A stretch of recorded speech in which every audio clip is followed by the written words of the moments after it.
राधे राधे गुरुजी। जी बेटा। गुरुजी मेरे आपसे 3 प्रश्न हैं। सबसे पहला प्रश्न तो ये है कि क्या अपने धर्म के प्रति कट्टर होना यानी कि अपने धर्म पर सहजता से डटे रहना, क्या ये गलत है या सही है? सही है। अपने धर्म के लिए कट्टर होना बिल्कुल सही है। हम अपने धर्म को क्यों छोड़ें? स्वधर्मे निधनम श्रेया पर धर्मो भयावह। गीता आज्ञा करती है कि अपने धर्म में रहो, अपने धर्म में जियो और अपने धर्म में ही मरो। अन्य किसी धर्म का आश्रय नहीं लेना चाहिए किसी को।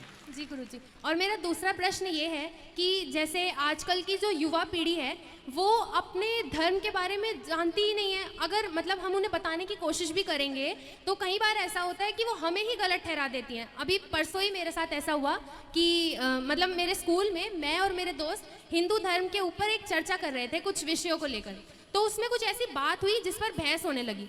तो मैं आपकी कथा रोज़ाना सुनती हूँ, हमारे घर में रोज़ सुबह आपकी कथा चलती है, तो उससे मुझे जितना ज्ञान मिला है और मेरे माता पिता ने जितना मुझे सिखाया है, उस समझ से जब मैंने उस आधार पर उत्तर देने की कोशिश की तो मेरे दोस्तों ने मुझे ही गलत ठहरा दिया और मुझे गलत साबित कर दिया कि तुम हिंदू धर्म को लेकर कट्टर हो और तुम्हारे मन में जो ये सोच है ना ये भरी गई है, ये बिल्कुल गलत है। क्या चर्चा थी, क्या बात कर रहे थे आपके दोस्त? गुरुजी वो बात ऐसी थी कि एक तो साईं बाबा का प्रसंग आया था, उसमें बोल रहे थे कि जो साईं बाबा हैं वो भगवान है। मैंने बोला कि मैंने कथा में ये सुना है कि जो साईं बाबा थे वो फकीर थे और फकीर मुसलमानों में होते हैं, आपने बताया हिंदू में तो साधु संत होते हैं। तो मैंने बोला कि फकीर तो शब्द ही मुसलमान है, तो साईं बाबा भी मुसलमान ही थे क्योंकि साईं शब्द भी आपने बताया कि मुसलमान है।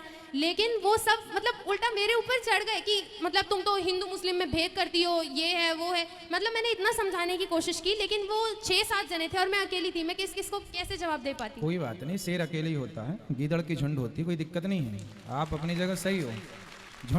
झुंड में गीदड़ होते हैं, शेर झुंड में नहीं होता। आप अपनी जगह सही हो। देखिए बात ऐसी है कि संतों के रूप में हम सबका सम्मान करें पर भगवान के रूप में नहीं। भगवान एक है, आपको ये बोलना चाहिए। आप उनसे ये नहीं बोले कि भगवान कितने हैं, आपने उनसे पूछा नहीं कि आप कितने भगवान मानते हैं? जी गुरुजी भगवान तो एक ही है। नहीं, उनसे आपने नहीं पूछा? नहीं, उनसे ये सवाल मैंने नहीं किया, मैंने सिर्फ इतना बताया कि आपको सवाल क्या है? कांटे को कांटा निकालता है, जहर को जहर काटता है, सवाल को सवाल ही काटेगा, सवाल को उत्तर नहीं काटता। सवाल को ये तरीका है, जब कोई आपसे सवाल करे कि कोई जैसा आपने नाम लिया कि क्या वो भगवान है, तो आप उनसे ये पूछना कि ये पहले ये बताओ कि आप कितने भगवान के बारे में जानते हैं, कितने भगवान मानते हैं। तो वो बताएंगे, वो उनको ज्ञान होगा तो वो ये बताएंगे कि भगवान एक है। यदि ज्ञान नहीं होगा तो 17 भगवान बताएंगे। समझ लेना कि अज्ञानी है। जो 17 भगवान बताए वो अज्ञानी, और जो एक माने एक ईश्वर में वो ज्ञानी। 17 है ही नहीं हमारे यहाँ। हमारे यहाँ एक को ब्रह्म द्वितीयो नास्ति, ईश्वर एक है। फिर आपको ये बोलना था कि जब भगवान एक है तो उनसे फिर सवाल करना था कि तुम्हारे बाप कितने हैं। वो बताते कि बाप एक है, तो आप पूछना, फिर सवाल करते क्या 2 बाप हो सकते हैं? फिर वो बताते नहीं 2 बाप नहीं हो सकते। तो फिर आपको कहना था जैसे 2 बाप नहीं हो सकते ऐसे 2 भगवान नहीं हो सकते। जी गुरुजी। और मेरा आखिरी प्रश्न ये है कि मतलब जैसे मैंने अभी बताया कि बाहर के लोग मतलब उनकी सोच आजकल ऐसी हो गई है कि वो कहते हैं कि तुम्हारा ना ब्रेन वॉश किया जा रहा है, तुम्हारे दिमाग में इन चीज़ों को भरा जा रहा है। तुम्हारे अपने कोई सिद्धांत नहीं है हिंदू धर्म को लेकर, तुम्हारा अपना कोई ज्ञान नहीं है, तुम्हें सिर्फ ये सिखाई जा रही हैं और वो चीज़ें तुम्हारे माँ बाप तुम्हारे दिमाग में भर रही हैं। अब गुरुजी आप ही बताइए, ज्ञान तो बच्चों को अपने माता पिता से ही मिलता है ना, और किससे मिलेगा? उनसे बोलना कि बेटा ये पूरी धरती और दुनिया में जितने मजहब पंथ और हैं वो सब सनातन संस्कृति के ज्ञान पर ही टिके हैं। यहीं से सबने ज्ञान चोरी किया है।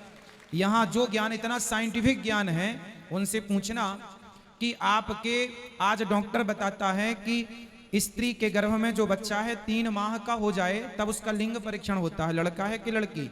तुम आज ये बात जानते हो, हमारे ऋषि मुनि ने हमारा अपना ज्ञान हजारों साल पहले ये बता चुका है। भागवत जी में लिखा, समझाओ उन मूर्खों को। अब पढ़े तो जाने, नहीं पढ़े। अब उनसे पूछना कि सूर्य ग्रहण पड़ता है, चंद्र ग्रहण पड़ता है, जब नासा नहीं था 1950 के पहले, 1940 के पहले तो नासा भी नहीं था। तो जब नासा नहीं था तब क्या सूर्य ग्रहण नहीं पड़ता था? जब पड़ता था, जब नासा नहीं जानता था, तब भी भारत के लोग जानते थे कि पंचांग में लिखा रहता था। हमारे देश में शतक पंचांग होता है, शताब्दी पंचांग, 100 साल पुराना पंचांग भी मिल जाएगा। वो पंचांग भी आज अवेलेबल है जो जब नासा नहीं था। आप गूगल में डालना कि 2050 2050 में किस तारीख को सूर्य ग्रहण पड़ने वाला है, गूगल अभी ना बता पाएगा इतने आगे का, लेकिन आप पंचांग उठाकर देखिए हमारे सनातन धर्म का, आज की डेट से 100 वर्ष आगे का पंचांग है। आज से 100 साल 2099 में किस तारीख को कितने बज के सूर्य ग्रहण पड़ेगा वो आज लिख दिया गया। ये भारत का ज्ञान है। अब इन मूर्खों को समझाए कौन, जो अभी गूगल भी नहीं जानता कि 2099 किस तारीख को सूर्य ग्रहण पड़ने वाला है। 99 कौन जानता है, लेकिन हमारा शताब्दी पंचांग बताएगा और वही बताएगा जो परफेक्ट है। मतलब इतने आगे की गणित भी निकालने कोई बैठा है तो हिंदू धर्म में ये ताकत है, सनातन में ये ताकत है। ये साइंस तुम क्या पढ़ोगे और क्या पढ़ाओगे, तुमने अपनी संस्कृति को भुला दिया, अपने धर्म को पढ़ना भूल गए, अपनी संस्कृति को भूल गए। वरना आज दुनिया में हर रिसर्च आप कर रहे होते, अर्थात भारत कर रहा हो, तो उनसे बोलना कि विमान का आविष्कार किसने किया। दुनिया के किसी धर्म की पुस्तकों में विमान का जिक्र नहीं है, पर हिंदुओं के वेद पुराणों में पुष्पक विमान का जिक्र है। मतलब हम विमानों की टेक्नोलॉजी को जानते थे इसलिए पुराणों में जिक्र है, वरना दूसरे मजहब पंथ के धर्मों के लोगों ने क्यों जिक्र नहीं किया।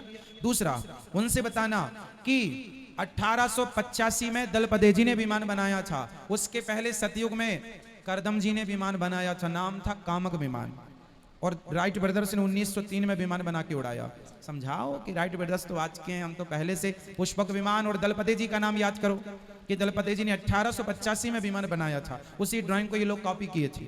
अब जानते नहीं ना भारत के इतिहास, ये तो सिकंदर को महान बताने वाले लोग हैं जो जीता बस। ये तो भूल गए कि हमारी अपनी संस्कृति क्या है। ये झांसी की रानी को नहीं पढ़ते, स्वामी विवेकानंद जी को नहीं पढ़ते, आद्य शंकराचार्य जी को नहीं पढ़ते, वरना ये बहुत आगे जाते। और गुरुजी एक आखिरी चीज, मुझे सबसे बड़ा झटका तो ये बात सुन के लगा, मतलब वहाँ पे कोई था जिसने बोला कि श्री रामचंद्र भगवान जो थे उन्होंने जो 14 साल का वनवास काटा था, उसमें जब वो चित्रकूट गए थे, चित्रकूट पूरा पहाड़ी इलाका है, वहाँ ना कोई फल ना फूल ना सब्जी कुछ नहीं है। तो जो श्री रामचंद्र जी थे उन्होंने शिकार किया और उन्होंने उसे खाया। अब मैंने कहा इन्होंने मर्यादा पुरुषोत्तम श्री राम के बारे में ऐसी बात कह दी। मूर्ख है एक नंबर की, गुदना मिले तो गोद दो उनके माथे पे, मूर्ख नंबर 1। रामचरितमानस पढ़ो, चित्रकूट के बारे में वहां लिखा है कि जब राम जी चित्रकूट गए तो वहां के कोल भील आए, लिखा है ये, हम अपने से नहीं बोल रहे हैं। वहां के कोल भील आए और दोनों में फल फूल लेकर आए और राम जी को अपने हाथ से उन्होंने फल फूल दिया। राम जी ने कहा, लिखा है ये, वहीं पर ये चौपाई आई है कि जब लोग कोल भीलों ने कहा क्या ये हमें स्वीकार करेंगे, तब उन्हीं कोल भीलों में से एक ने कहा कि राम ही केवल प्रेम प्यारा, जान ले ये जो जान नहीं आ रही। वहीं की चौपाई है। चित्रकूट फलों से भरा जंगल था और वहां पर नाना प्रकार के फल थे, है ना, और वहां पर लिखा है ना हम कहें ना आप कहो, कौन से बोलो मूर्खो, पढ़ा करो कुछ। और गुरुजी बस एक आखिरी बात, आज मेरे माता पिता की 24वीं सालगिरह है, तो आज हम वृंदावन आए और मैं चाहती हूँ आप उनको एक बार मुबारकबाद दे दें। बिल्कुल, भगवान आपको सुखी रखें। गंगा यमुना की तरह, क्या शादी की सालगिरह है तो गंगा यमुना की तरह आपकी जोड़ी बनी रहे। राधे राधे राधे, खुश रहिए, खुश रहिए। और बेटा आपके चरणों में खुश रहिए, प्रसन्न। बेटा आपसे कह रहे हैं ये मोर्चा बिल्कुल संभाले रहना, बच्चों को बिल्कुल अपनी तरह योग्य बनाना, उनका ज्ञान का बिल्कुल पतन करना, उनके अज्ञान जब का। ये स्कूल जाती है तो हम सुबह ही आपकी कथा लगाते हैं, काम करते करते आपकी कथा सुनती रहती हर माँ बाप को बच्चों को कथा सुनाना चाहिए। कथा सुनेंगे तो आप जवाब देने के लायक बनेंगे, वरना सुनते सुनते चली गई उम्र तुम्हारी। गुरुजी इसने काफी सवालों का जवाब दिया अपने स्कूल में, मुझे बड़ी खुशी हुई कि आपकी कथा हम इतने इसको सुना के। इसलिए हम कथा में भी सवाल जवाब करते हैं। हम लोग कहते हैं महाराज जी आप कथा नहीं सुनाते, नहीं, कथा की जरूरत नहीं है, कथा सबको याद है। अब उन सवालों की जरूरत है जो आज के युग में बच्चों को चाहिए। मैं इस बात पर गौर करते हैं आप लोग, हम यही सवाल जवाब करते रहते हैं। ये देखो बच्चों के काम की चीज है, आने वाले भारत में ये चीजों की जरूरत है, वो हम देना स्टार्ट कर चुके हैं। कथा तो सब जानते हैं कि राम जी थे वनवास 14 साल के गए, बाकी उनके आगे पीछे का जो रहस्य है वो हम आपको बताते हैं। तो गुरुजी ये सुनती है और सभी का आंसर देती है जहां तक इस पे होता है। ये सब आपका अब हमने जो बताया टेक्निक बताई कि इस तरह से आपको सवाल से सवाल करना सीखिए, ठीक है। राधे राधे गुरु। खुश रहिए, खुश रहिए। उनको ये सवाल फिर पूछना एक बार, तुम्हारे बाप कितने हैं?